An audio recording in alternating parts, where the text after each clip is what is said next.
Bonjour, je suis Leandro Gonzalez et je souhaite te raconter une partie de mon histoire. Peut-être la partie la plus triste, celle d'un enfant qui était agressé.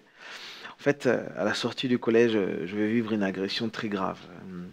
Je vais être tabassé. On a dû empêcher mon agresseur de continuer parce que il s'acharnait sur moi. Et quand je suis rentré chez moi, j'étais totalement traumatisé. Je cru que ce trauma allait partir et finalement, j'allais succomber à ce qu'on appelle une vraie dépression. Et j'étais là saisi par la peur.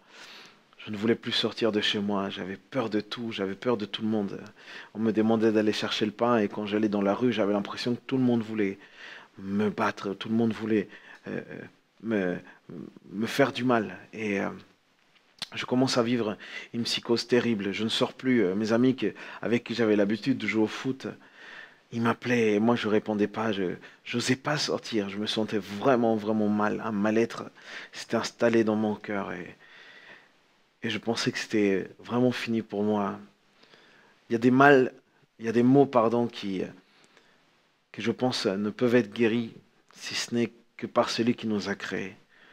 Et un jour, alors que habituellement j'avais l'habitude d'aller dans des réunions de maison, dans l'église là, l'église où je partage avec mon grand-père, et ben un jour, je vais aller dans cette église-là et là, tout va changer. Dans un moment de louange, je commence à être saisi d'une puissance qui me surpasse. Quelque chose qui commence à me donner une paix intérieure, une force. Et je commence à pleurer. Il fallait que je l'exprime, mais je commence à pleurer, à pleurer, à pleurer. Et tout prenait du sens, ce que je chantais, ce que j'écoutais. C'est comme si ce qui était là était dit pour moi.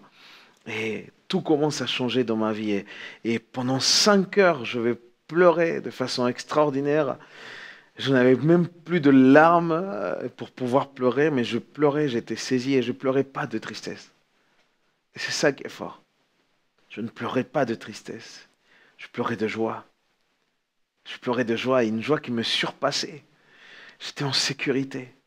Et en fait, j'étais en train d'expérimenter la paternité de Dieu. J'étais en train d'expérimenter ce Dieu qui était mon créateur. En fait, j'avais grandi dans une famille chrétienne. J'avais été à l'église plusieurs fois, mais c'était pas mon Dieu. C'était pas ma réalité. Et là, il était devenu ma réalité. Mon besoin de lui a fait qu'il se manifeste dans ma vie parce que c'était mon seul secours. Et là, tout avait changé. Depuis ce jour-là, tout a changé. Je savais que plus jamais j'allais être seul, plus jamais j'allais me sentir en insécurité parce que je savais que papa allait être avec moi. Et aujourd'hui, je veux t'encourager. Si tu vis par une situation de dépression, par une situation de peur, quelque chose que tu penses que tu ne peux pas surpasser, ça tombe bien. Parce que Dieu, le Père, lui, peut surpasser ta réalité. Et lui veut intervenir dans ta vie. Si simplement tu viens à lui, si simplement tu frappes à la porte, la Bible dit, celui qui frappe à la porte lui sera ouverte. Dieu t'attend, comme il m'attendait moi. Il veut devenir ton refuge. Il veut devenir ton Père. Sois béni.